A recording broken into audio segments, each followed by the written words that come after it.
Halo, balik lagi di Eleven Channel. Kali ini kita bakalan bahas tentang hakikat pembelajaran matematika MI. Ini juga berlaku buat yang sekolah dasar ya. Oh iya, di dalamnya bahas apa? Yang pertama, apa sih matematika itu? Yang kedua, mengapa matematika itu dirasa sulit oleh siswa? Yang ketiga, ada nggak sih tips untuk mengajarkan matematika agar lebih mudah? Simak terus ya videonya.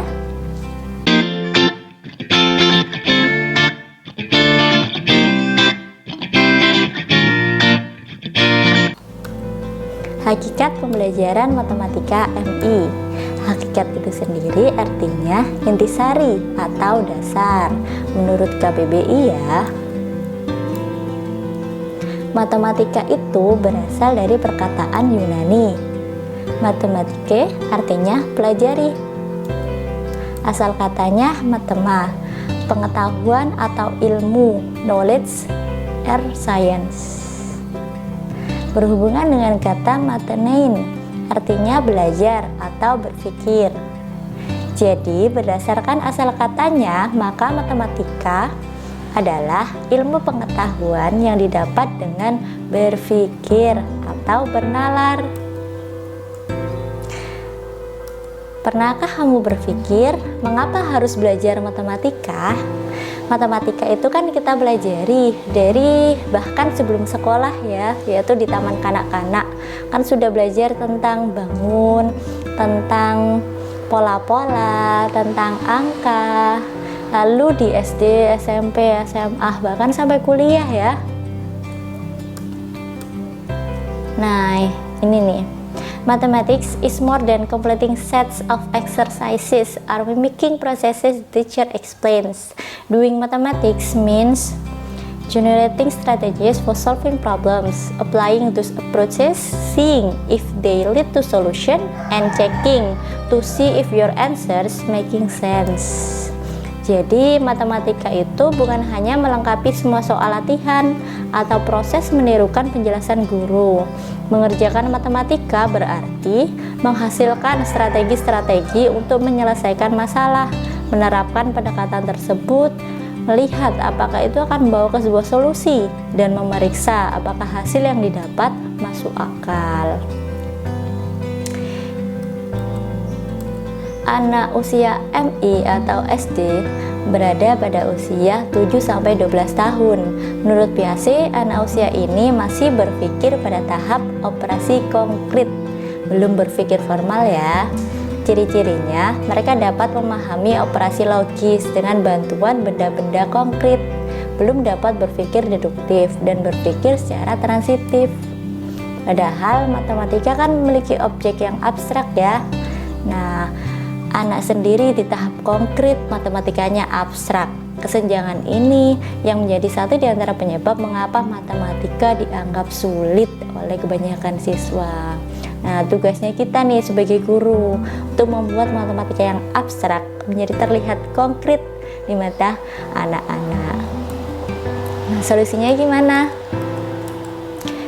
Membawa matematika ke dunia anak. Caranya dengan mengajarkan konsep matematika dengan benda-benda konkret dan mengajak anak mengambil kesimpulan tentang konsep matematika yang dipelajari. Kayak gini. Tahu nggak konsep diagram Venn di himpunan itu dipelajari di jenjang mana? Itu kan di SMP ya. Nah, kalau kita buat worksheet kayak gini, anak TK dan SD itu juga bisa ngerjakan. Nah, kita bawa konsepnya dalam aktivitas-aktivitas yang menarik, terus gambar yang menarik, dikenal sama siswa, terus mudah diikuti. Jadi mereka dapat nih konsepnya matematika. Beberapa hal berikut dapat dilakukan guru untuk membuat pelajaran matematika lebih mudah. Menyesuaikan bahan pelajaran yang diajarkan dengan dunia anak. Contohnya, mengajarkan konsep kerucut dapat dikaitkan dengan model topi ulang tahun atau tempat es krim. Nah, kayak gini. Ketika kita bawa nih suasana kayak ulang tahun, ada topi ulang tahun, lalu ada es krim. Kemudian kita bawa ke konsep bangun ruang, yakni kerucut. Pembelajaran dilakukan dengan cara dari mudah ke sulit atau dari konkret ke abstrak. Contohnya, mengajarkan konsep penjumlahan dibawa dari konkret, semi konkret, kemudian ke abstrak. Misal nih, kita bawa langsung kelerengnya ke hadapan mereka, jadi mereka bisa pegang, mereka bisa sentuh, mereka bisa main itu, lalu mereka bisa belajar. Jadi misal ada 2 kelereng, kemudian ditambahkan dengan 3 kelereng, terus mereka hitung keseluruhan berapa. Oh, ada 5 kelereng.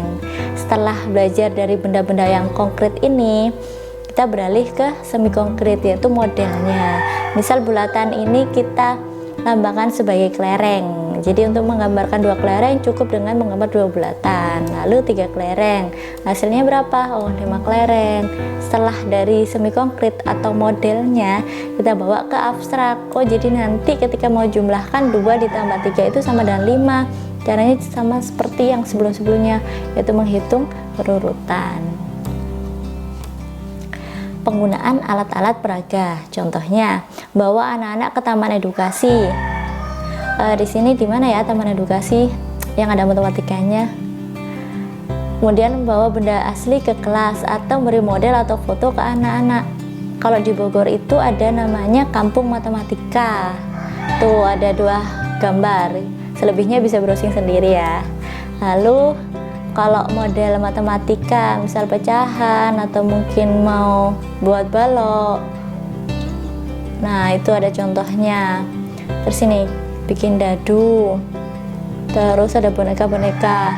Nah intinya tuh gimana cara bawa matematika lebih menyenangkan ke siswa. Terus mereka diajak beraktivitas, nanti menyimpulkan apa konsep matematikanya. Pembelajaran hendaknya membangkitkan aktivitas anak. Contohnya, membiasakan anak membuat kesimpulan dari aktivitas yang dilakukan atau dengan menggali pendapat atau alasan mereka. Kebanyakan yang sekarang itu kan anak diajarkan materi atau suruh mendengarkan, kemudian mereka latihan atau mungkin ngisi fill the blank ya di worksheet.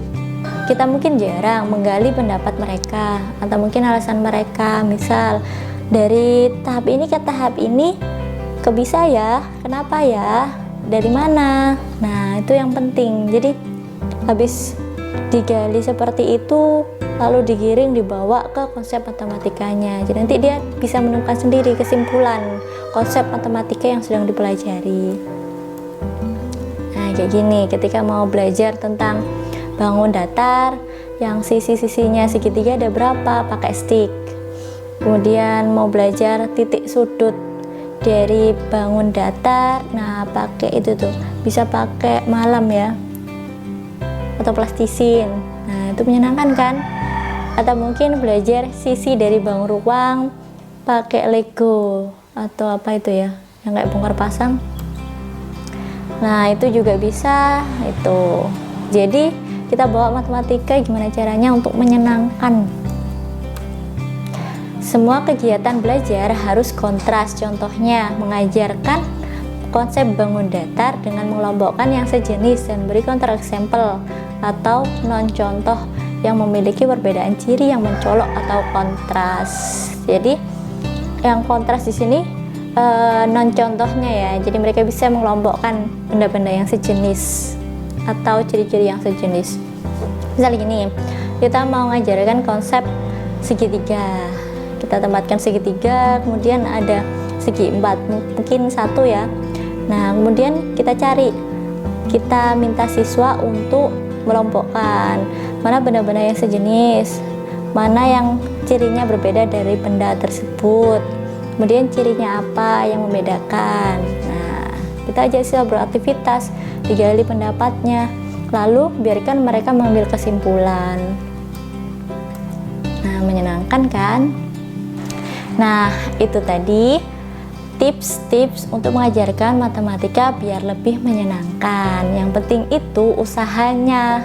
Jadi gimana cara kita mengusahakan bahwa aktivitas matematika biar lebih menyenangkan untuk mereka. Digali pendapatnya, lalu ajak mereka mengambil kesimpulan. Nah, kesimpulannya itu berupa konsep matematika.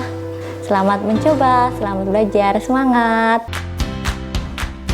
Bantu kami dengan like subscribe ya. Terima kasih.